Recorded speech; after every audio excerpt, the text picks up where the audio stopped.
ঠান্ডা তো পড়েই গেল, আর এই ঠান্ডাতে আমার বাড়িতে প্রথম আমি আজকে বানিয়ে ফেললাম মোমো। তাও একটু অন্যরকমভাবে আজকে বানিয়েছিলাম ধনিয়া মোমো, আর সাথে ছিল স্যুপ, আর ছিল মোমোর একটা স্পেশাল চাটনি। রেসিপি যদি কারোর দরকার হয় তাহলে অবশ্যই কমেন্ট করে আমাকে জানিও। আমি পরবর্তী আরেকটা ভিডিওতে তোমাদেরকে A to Z একদম ডিটেলসে দেখিয়ে দেবো। আর আমি যখন বাড়িতে মোমো বানাই পুরটা কিন্তু একদম ভরে ভরে দিই, দেখতেই পাচ্ছ একদম পুরে একদম ভরপুর রয়েছে। আর এতটা জুসি, এতটা টেস্টি হয়েছিল মোমোটা যে কি বলবো। মোমো আমরা কম বেশি সকলে খুবই খেতে ভালোবাসি, স্পেশালি আমরা শীতকালে একটু এরকম ধরনের খাবার খেতে খুব পছন্দ করি।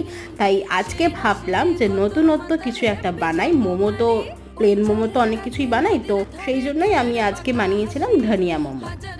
একটু স্পাইসি স্পাইসি হয়েছিল কিন্তু দারুণ টেস্টি হয়েছিল। রেসিপি চাইলে কমেন্ট করো।